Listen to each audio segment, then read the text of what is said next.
안녕하세요. 책 읽는 나날입니다. 오늘 읽어드릴 작품은 현진건의 단편소설인 비사감과 러브레터입니다. 이 소설은 1925년 조선 문단에 발표된 이후로 지금까지도 꾸준히 읽혀지고 있는데요. 해학적 문체와 결말에 이르러서는 비사감의 비밀이 밝혀진다는 추리소설적 구성을 띠고 있습니다. 기숙생들에게 배달되어 온 러브레터들을 몰래 읽으면서 자신을 그 러브레터의 주인공으로 감정이입시켜 사랑의 모노드라마를 연출하는 장면에서는 비애마저 느껴지게 합니다. 작가는 아마 비사감이라는 인물을 통해 위선적 인간형을 풍자하고 이율배반적 심리를 보여주려 했던 것 같습니다. 인간 심리의 다양성, 오늘은 비사감을 통해 만나보시기 바랍니다. 이제 읽어드립니다. 비사감과 러브레터. 현진건. C 여학교에서 교원 겸 기숙사 사감 노릇을 하는 비 여사라면 딱장되어 독신주의자여 찰진 예수꾼으로 유명하다. 40에 가까운 노처녀인 그는 죽은 깨투성이 얼굴이 처녀다운 맛이란 약에 쓰려도 찾을 수 없을 뿐더러 시들고 거칠고 마르고 누렇게 뜬 품이 곰팡스런 굴비를 생각나게 한다. 여러 겹 주름이 잡힌 훌렁 벗겨진 이마라든지 수치 적어서 법대로 쪽지거나 틀어 올리지를 못하고 엉성하게 그냥 빗어넘긴 머리꼬리가 뒤통수에 염소 똥만하게 붙은 것이라든지 벌써 늙어가는 자취를 감출 길이 없었다. 뾰족한 입을 앙 다물고 돋보기 너머로 쌀쌀한 눈이 노릴 때엔 기숙생들이 오싹하고 몸소리를 치리만큼 그는 엄격하고 매서웠다. 이 비여사가 직업을 하다시피 싫어하고 미워하는 것은 소위 러브레터였다. 여학교 기숙사라면 의뢰 그런 편지가 많이 오는 것이지만 학교로도 유명하고 또 아름다운 여학생이 많은 탓인지 모르되 하루에도 몇 장씩 죽느니 사느니 하는 사랑 타령이 날아들어 왔었다. 기숙생에게 오는 사신을 일일이 검토하는 터이니까 그따위 편지도 물론 비여사의 손에 떨어진다. 달짝지근한 사연을 보는 족족 그는 더할 수 없이 흥분되어서 얼굴이 불그락 푸르락 편지 든 손이 발발 떨리도록 성을 낸다. 아무 까닭 없이 그런 편지를 받은 학생이야말로 큰 재변이었다. 하악하기가 무섭게 그 학생은 사감실로 불리어 간다. 분해서 못 견디겠다는 사람 모양으로 새근새근하며 방 안을 왔다 갔다 하던 그는 들어오는 학생을 잡아먹을 듯이 노리면서 한 걸음 두 걸음 코가 맞닿을 만큼 바싹 다가들어서서 딱 마주선다. 웬 영문인지 알지 못하면서도 선생의 기색을 살피고 겁부터 집어먹은 학생은 한동안 어쩔 줄 모르다가 간신히 모기만한 소리로 저를 부르셨어요? 하고 묻는다. 그래, 불렀다. 왜? 팍 무는 듯이 한마디 하고 나서 매우 못마땅한 것처럼 교의를 우당퉁탕 당겨서 철썩 주저앉았다가 학생이 그저 서 있는 걸 보면 장승이냐? 왜 앉지를 못해? 하고 또 소리를 빽 지르는 법이었다. 스승과 제자는 조그만 책상 하나를 세에 두고 마주 앉는다. 앉은 뒤에도 네 죄상을 네가 알지? 하는 것처럼 아무 말 없이 눈살로 쏘기만 하다가 한참 만에야 그 편지를 끄집어내어 학생의 코앞에 동댕이를 치며 이건 누구한테 오는 거냐? 하고 문초를 시작한다. 앞장에 제 이름이 씌었는지라 저한테 온 것이야요. 하고 대답 않을 수 없다. 그러면 발신인이 누구인 것을 재쳐 묻는다. 그런 편지의 항용으로 발신인의 성명이 똑똑지 않기 때문에 주저주저 하다가 자세히 알 수 없다고 내대일 양이면 너한테 오는 것을 네가 모른단 말이냐? 불효령을 내린 뒤에 또 사연을 읽어보라 하여 무심한 학생이 나직나직 하나마 꿀같은 구절을 입술에 올리면 비여사의 역정은 더욱 심해져서 어느 놈의 소이인 것을 기어이 알려한다. 기실 보도 듣도 못한 남성의 한 노릇이요. 자기에게는 아무 죄도 없는 것을 변명하여도 고지 듣지를 않는다. 바른대로 아뢰어야 망정이지 그렇지 않으면 퇴학을 시킨다는 둥, 제 이름도 모르는 여자에게 편지할 리가 만무하다는 둥, 필연 행실이 부정한 일이 있으리라는 둥, 하다못해 어디서 한번 만나기라도 하였을 테니 어찌해서 남자와 접촉을 하게 되었느냐는 둥, 자칫 잘못하여 학교에서 주최한 음악회나 바자에서 혹 보았는지 모른다고 졸리다 못해 주워댈 것 같으면 사내에 보는 눈이 어떻더냐, 표정이 어떻더냐, 무슨 말을 건네더냐, 미주알 고주알 캐곱하며 얼르고 볶아서 넉넉히 10년 감수는 시킨다. 2시간이 넘도록 문초를 한 끝에는 사내란 믿지 못할 것, 우리 여성을 잡아먹으려는 마귀인 것, 연애가 자유이니 신성이니 하는 것도 모두 악마가 지어낸 소리인 것을 입에 침이 없이 열에 떠서 한참 설법을 하다가 닦지도 않은 방바닥에 그대로 무릎을 꿇고 기도를 올린다. 눈에 눈물까지 글썽거리면서 말끝마다 하나님 아버지를 찾아서 악마의 유혹에 떨어지려는 어린 양을 구해달라고 뒤삼고 곰삼는 법이었다. 그리고 둘째로 그의 싫어하는 것은 기숙생을 남자가 면회하러 오는 일이었다. 무슨 핑계를 하든지 기어이 못 보게 하고 만다. 친부모, 친동기간이라도 규칙이 어떠니 상학 중이니 무슨 핑계를 하든지 따돌려 보내기가 일쑤다. 이로 말미암아 학생이 동맹 휴학을 하였고 교장의 서류까지 들었건만 그래도 그 버릇은 고치려 들지 않았다.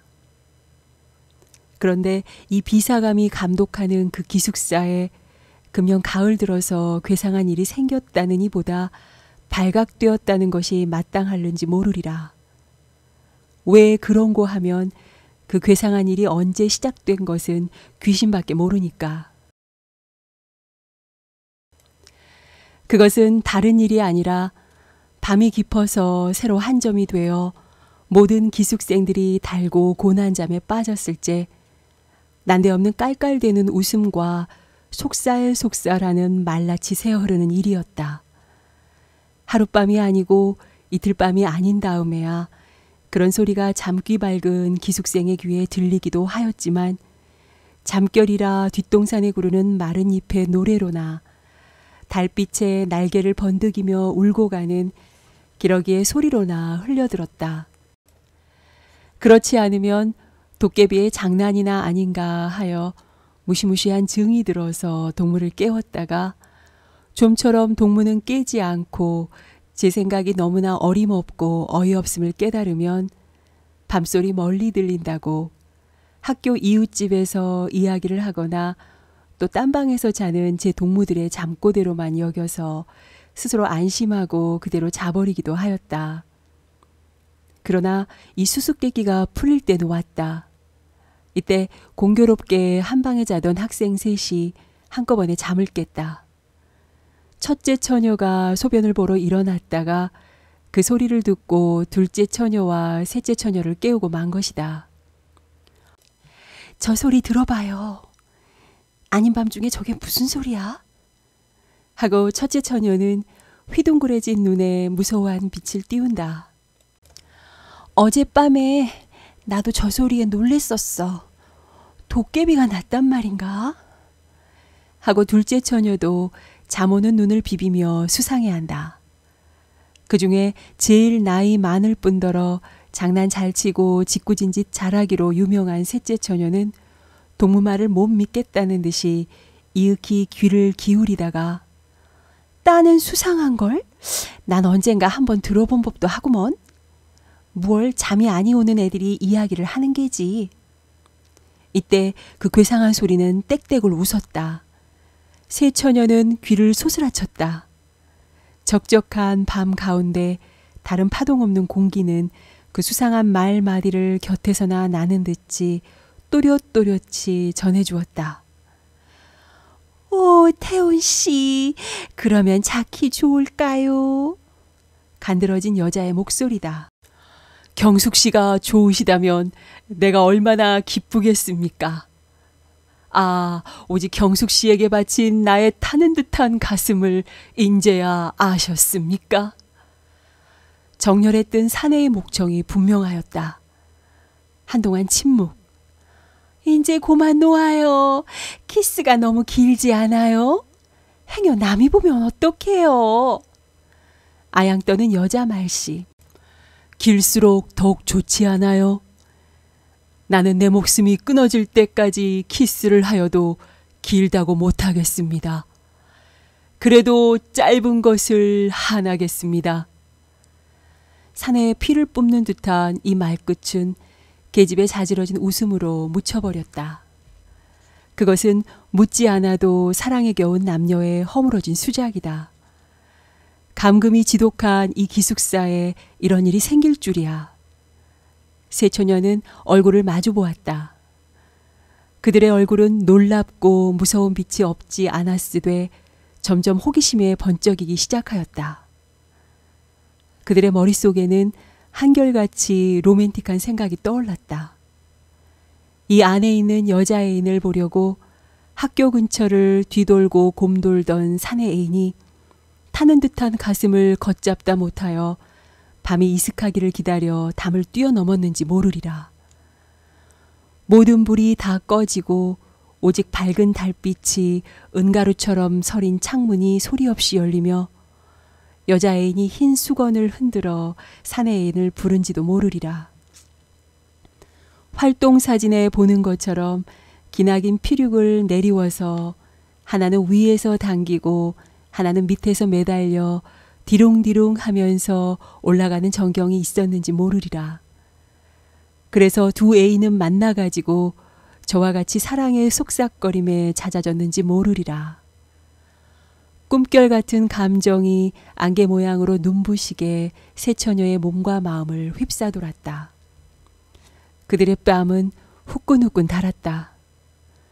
괴상한 소리는 또 일어났다. 난 싫어요. 당신 같은 사내는 난 싫어요. 이번에는 매몰스럽게 내어대는 모양. 나의 천사, 나의 하늘, 나의 여왕, 나의 목숨, 나의 사랑, 나를 살려주어요. 나를 구해주어요. 사내에 애를 조리는 간청. 우리 구경 가볼까? 짓궂은 셋째 처녀는 몸을 일으키며 이런 제의를 하였다. 다른 처녀들도 그 말에 찬성한다는 듯이 따라 일어섰으되 의아와 공구와 호기심이 뒤섞인 얼굴을 서로 교환하면서 얼마쯤 망설이다가 마침내 가만히 문을 열고 나섰다.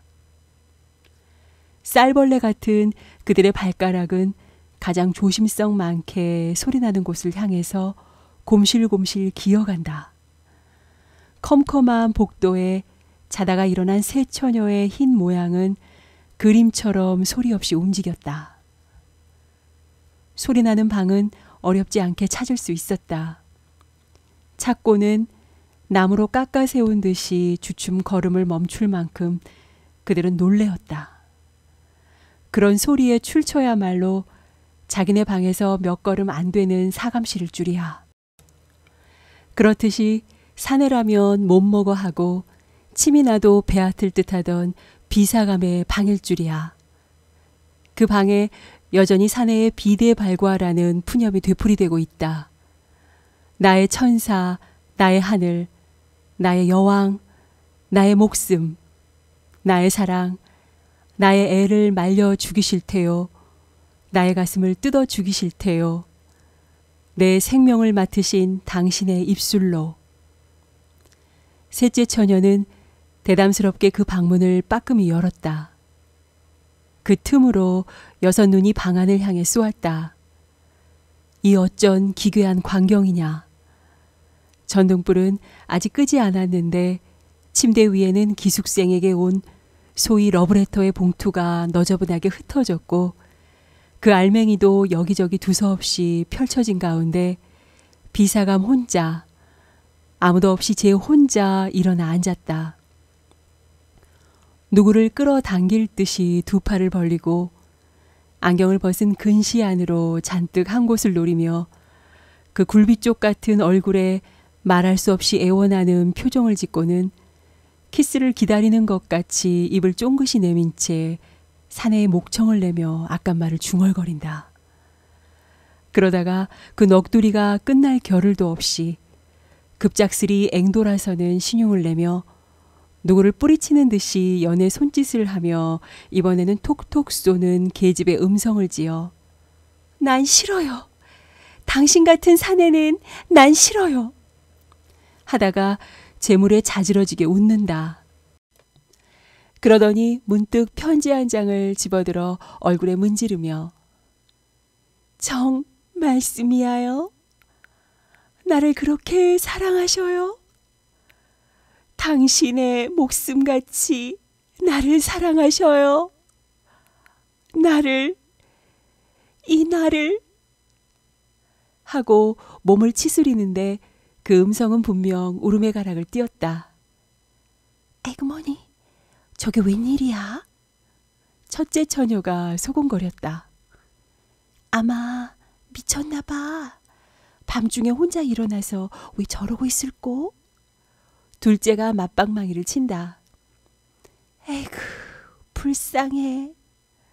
하고 셋째 처녀는 손으로 고인 때 모르는 눈물을 씻었다.